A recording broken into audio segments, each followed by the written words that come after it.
name's Kelli Yu. Welcome to my coffee talk.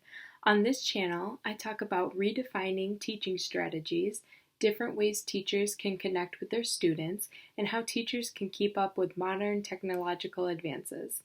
Today, I want to talk about something a little different, something I'm passionate about.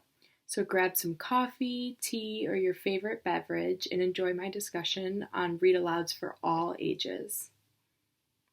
Cheers.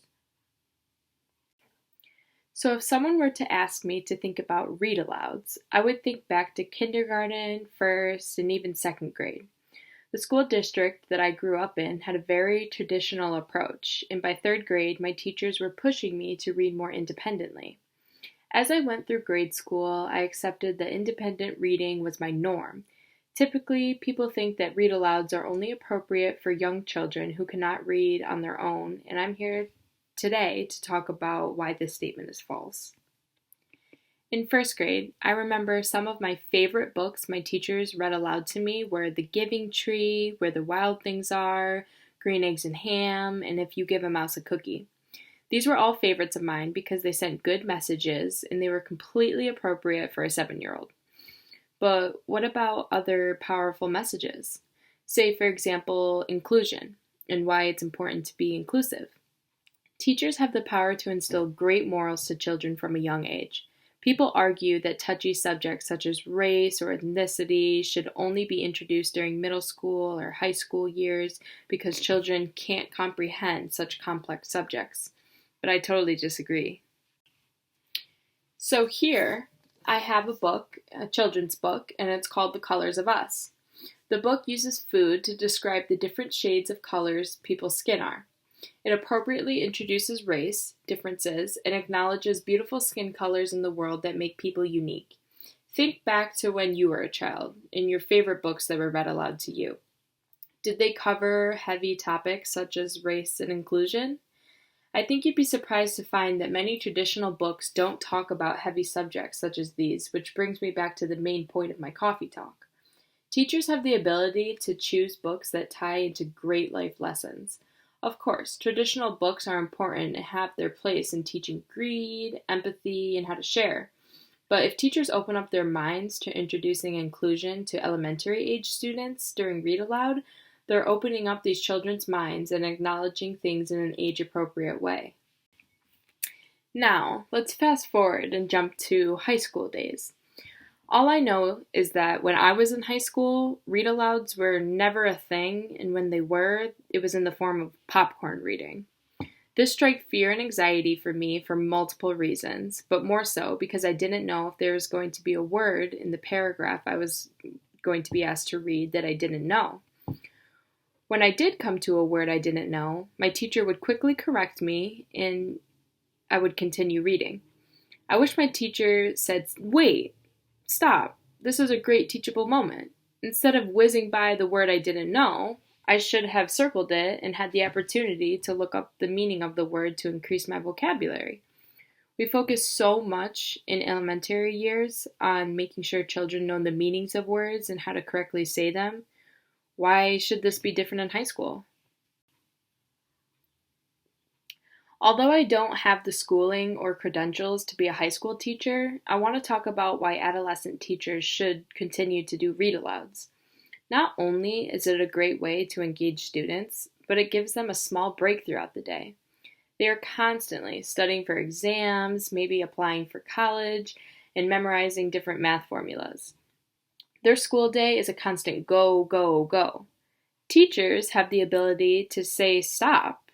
Just for 10 minutes a day, these teachers could read a book the students personally chose or assign book clubs and make your way to each group throughout the week and read one chapter with them.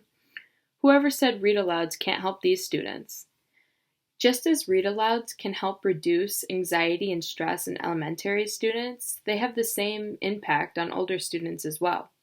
Teachers have the capability and control to choose different forms of read alouds, pick topics that are relevant and informative, and practice listening and comprehension skills. Not to mention, taking notes is a skill in itself. Read alouds are a great way to introduce how to take useful notes when reading, how to identify main characters, and how to listen for the plot and setting of a book. Adolescent teachers should take full advantage of growing their students into active listeners. This would not only help them for Regents exams, but other subjects such as math, science, and social studies. As an elementary teacher, one of my favorite things to do with my students are read-alouds. Obviously, it's my passion. When creating lessons, I have the creative ability to include props and whatever else I want to make the book come to life. This way, my students can physically hear, see, and sense the objects I'm talking about in the book. One book can take a lesson or unit so far. For example, the book I showed earlier, The Colors of Us, uses adjectives, pronouns, similes, and metaphors. Say I did a unit on figurative language. This book, used during a simple read aloud, could be stretched out throughout a unit. It gives great examples of similes and metaphors while allowing students to see how these sentences can be formed. Not to mention, the students would be given a powerful message as well by intensely reviewing the book over and over. Before I wrap things up, I want to talk about an actual lesson I used. When I was student teaching in a second grade classroom, my host teacher told me she was covering a unit on fairy tales. She had an electronic version of her manual, so each fairy tale was presented on the whiteboard. To spice the fairy tale read aloud up, I made the story very interactive. I brought props and allowed students to move objects around the pages of the story so they made sense. For example, one story I read had a train in it. As I was reading aloud, I had frequent breaks throughout the story so the students could move the train onto the tracks.